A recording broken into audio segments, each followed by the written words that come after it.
Have you ever heard of a choir of just sopranos? There are no other voices allowed? Well, you probably haven't because that's not a thing. That's not a choir.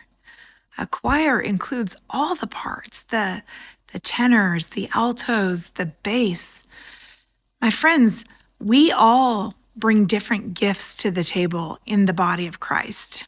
As I've been reading through my Bible in chronological order, I'm spending a little extra time in 1 Corinthians. And in 1 Corinthians chapter 12, we land on the topic of spiritual gifts. It tells us here in verse 7, a spiritual gift is given to each of us so we can help each other.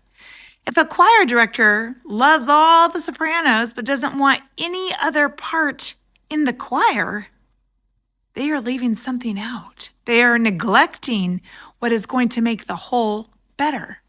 So it is true in the body of Christ. We might not always recognize the gifts, the parts that people bring to the table, but it's not on us to understand. It tells us quite clearly that it's the Spirit who gives those gifts, and it doesn't give us choice. We are to use those gifts to help each other.